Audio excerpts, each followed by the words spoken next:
Good morning, my YouTube viewers. It's Crystal here. I'm just here this morning because I wanted to go over a code review with you for a Kaggle competition, which is Novozymes Linreg and Novozymes competition, Novozymes enzyme stability prediction. And I've been working on this yesterday and today. And I finally decided to stop work because I don't really have the time to devote to winning a competition, because the way that you win a competition is you look at other people's codes and then you see if there's something in their code that you can use in your code. And I don't have the time to do that because I do other things, because I create content and I make courses and I write blogs, and I just don't have the time to do that. So I decided I'm going to go ahead and do the code review for what I've done.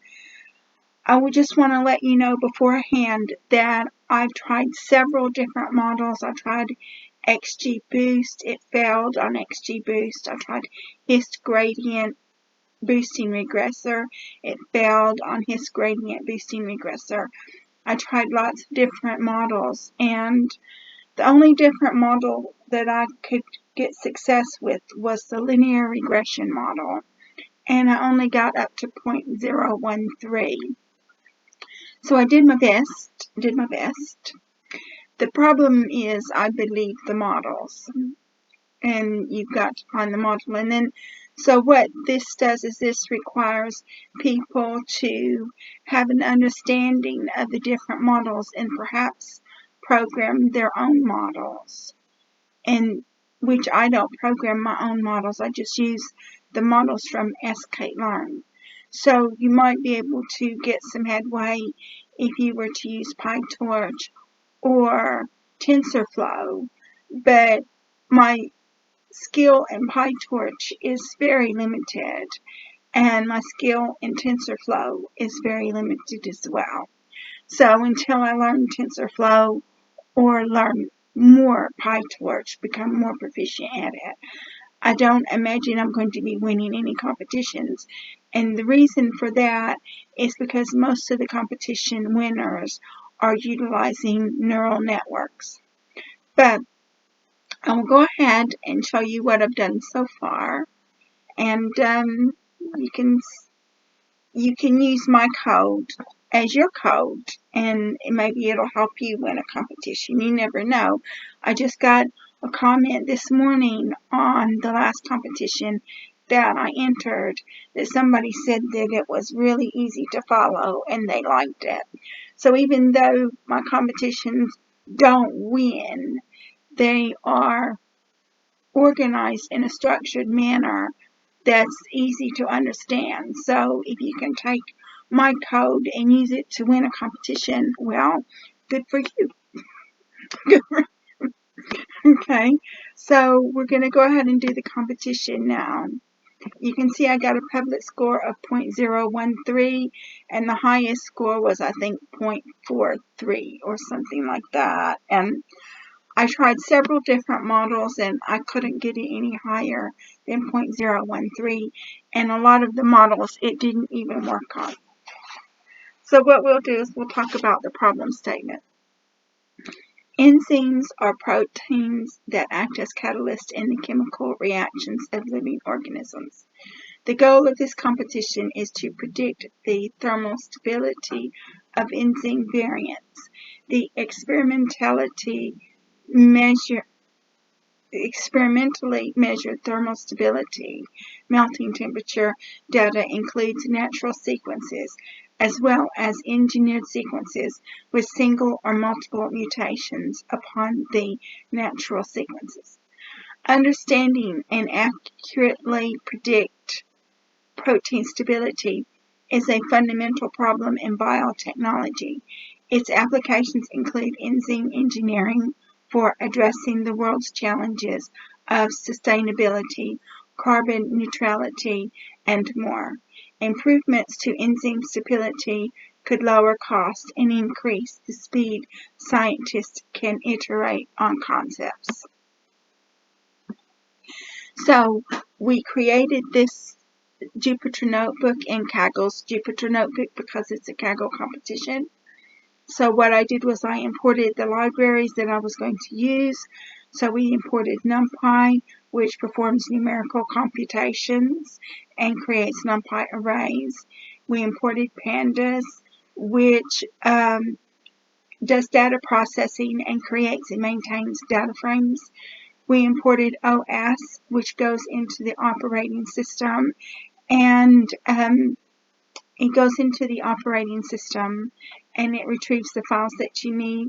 We imported matplotlib.pyplot.splt, which that's a graphic library that imports the data points onto a graph. And we imported Seaborn, which is a higher level graphics library written on the back of matplotlib. Then we're going to load the files. We're going to use OS library to load the files into the program.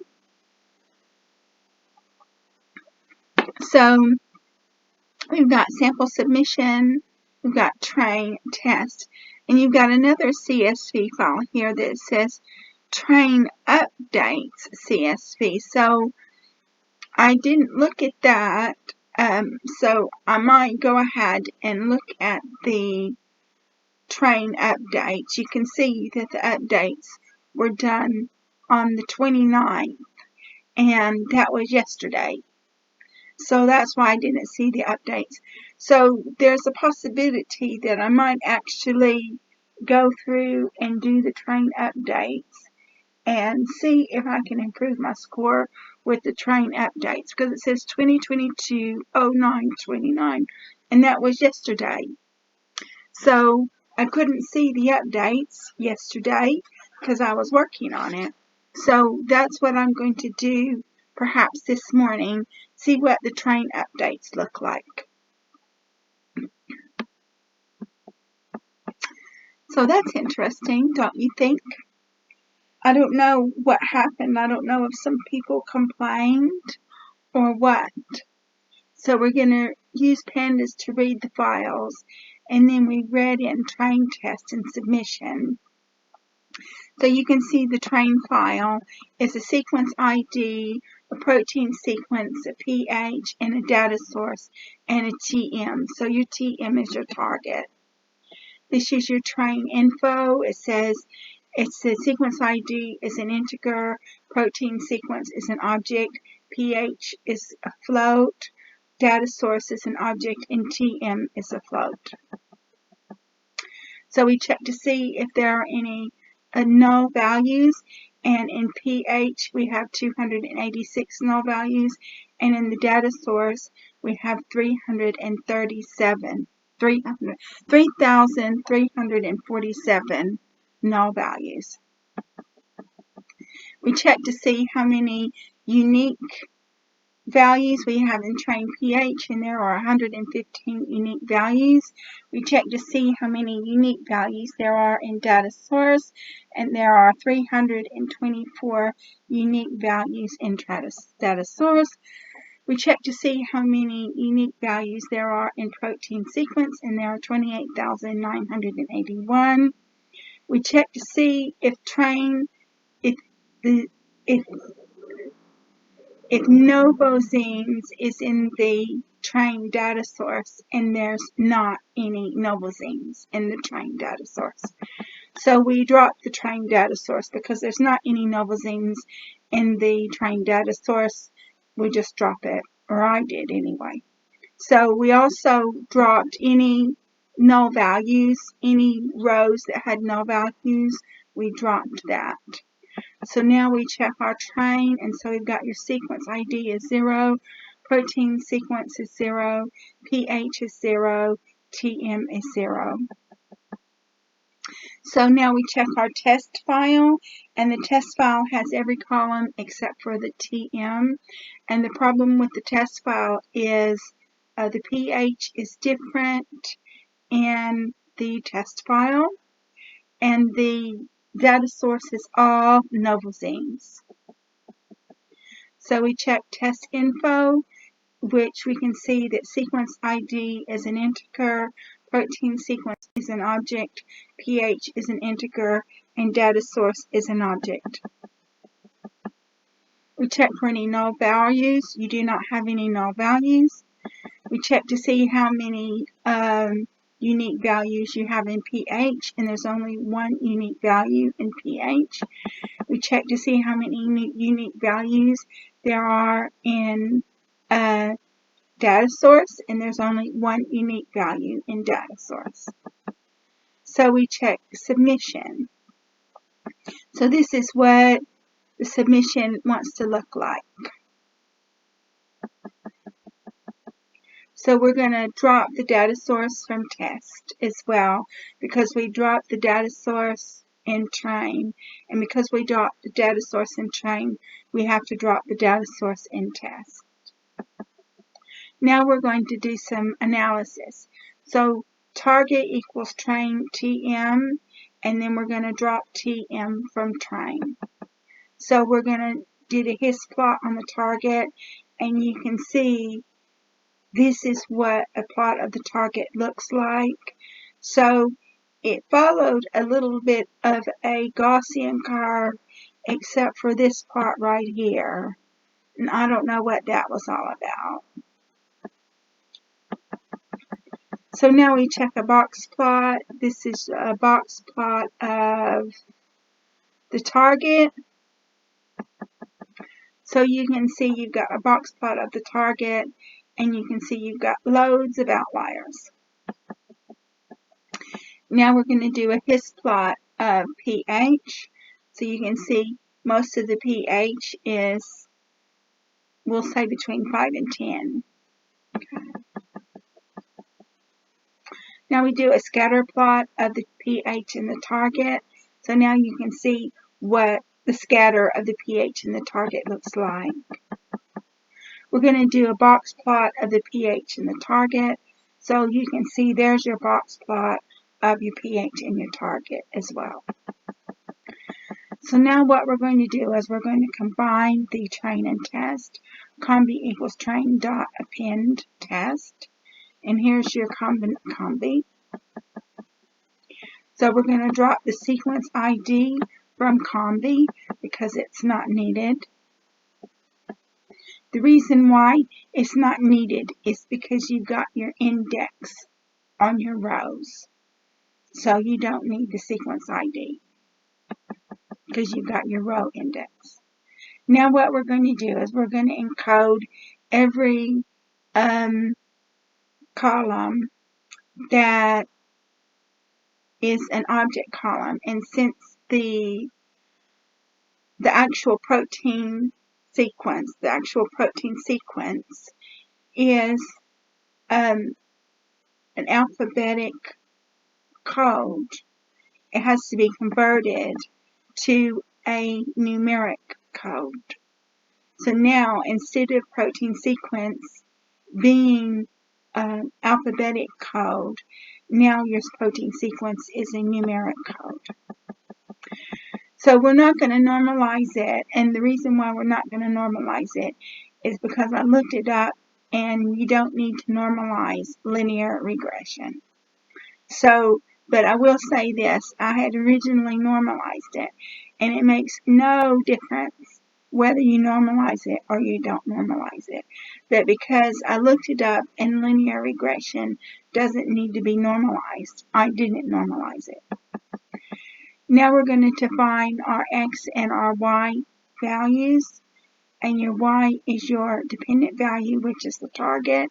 Your x is your independent value, which is combi, and it's going to be 0 to the length of train.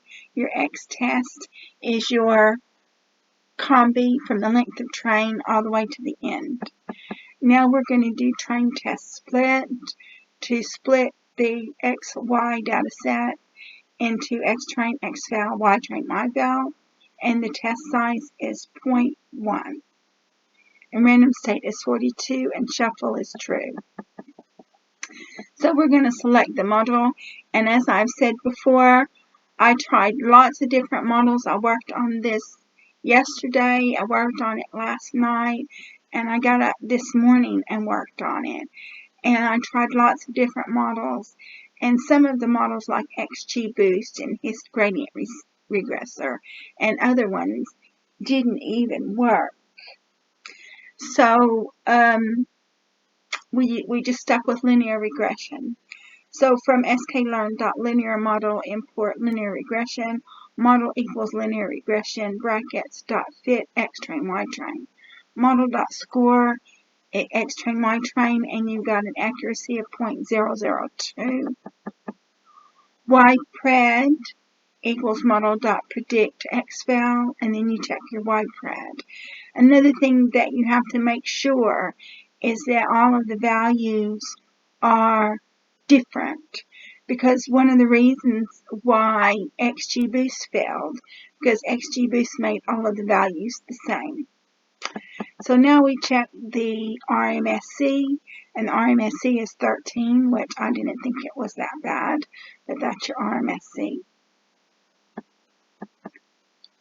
So now we're going to plot it onto a graph so you can see it, and you can see that all of the values are pretty close to being the same. And that's the problem. I mean, I'm not a good enough programmer to be able to make the values the same, make the predicted values the same as the true values. I wish I was. I mean, obviously, I need to improve my programming skills to be able to do that. And they said that someone who wins a competition is never going to show you their code. And they say that it's partly because it's a hodgepodge conglomeration of lots of different things, and partly because they're not going to show you winning code. Since my code's not winning code, I don't mind showing it to you. And I'm not a good enough programmer to be able to make all the true values the same as the predicted values. I wish I was. So now we created a data frame, and so you can see, you compare your actual values against your predicted values. And now we're going to predict on the test set. So you have to make sure that the values in your test set are different, because Kaggle won't accept it.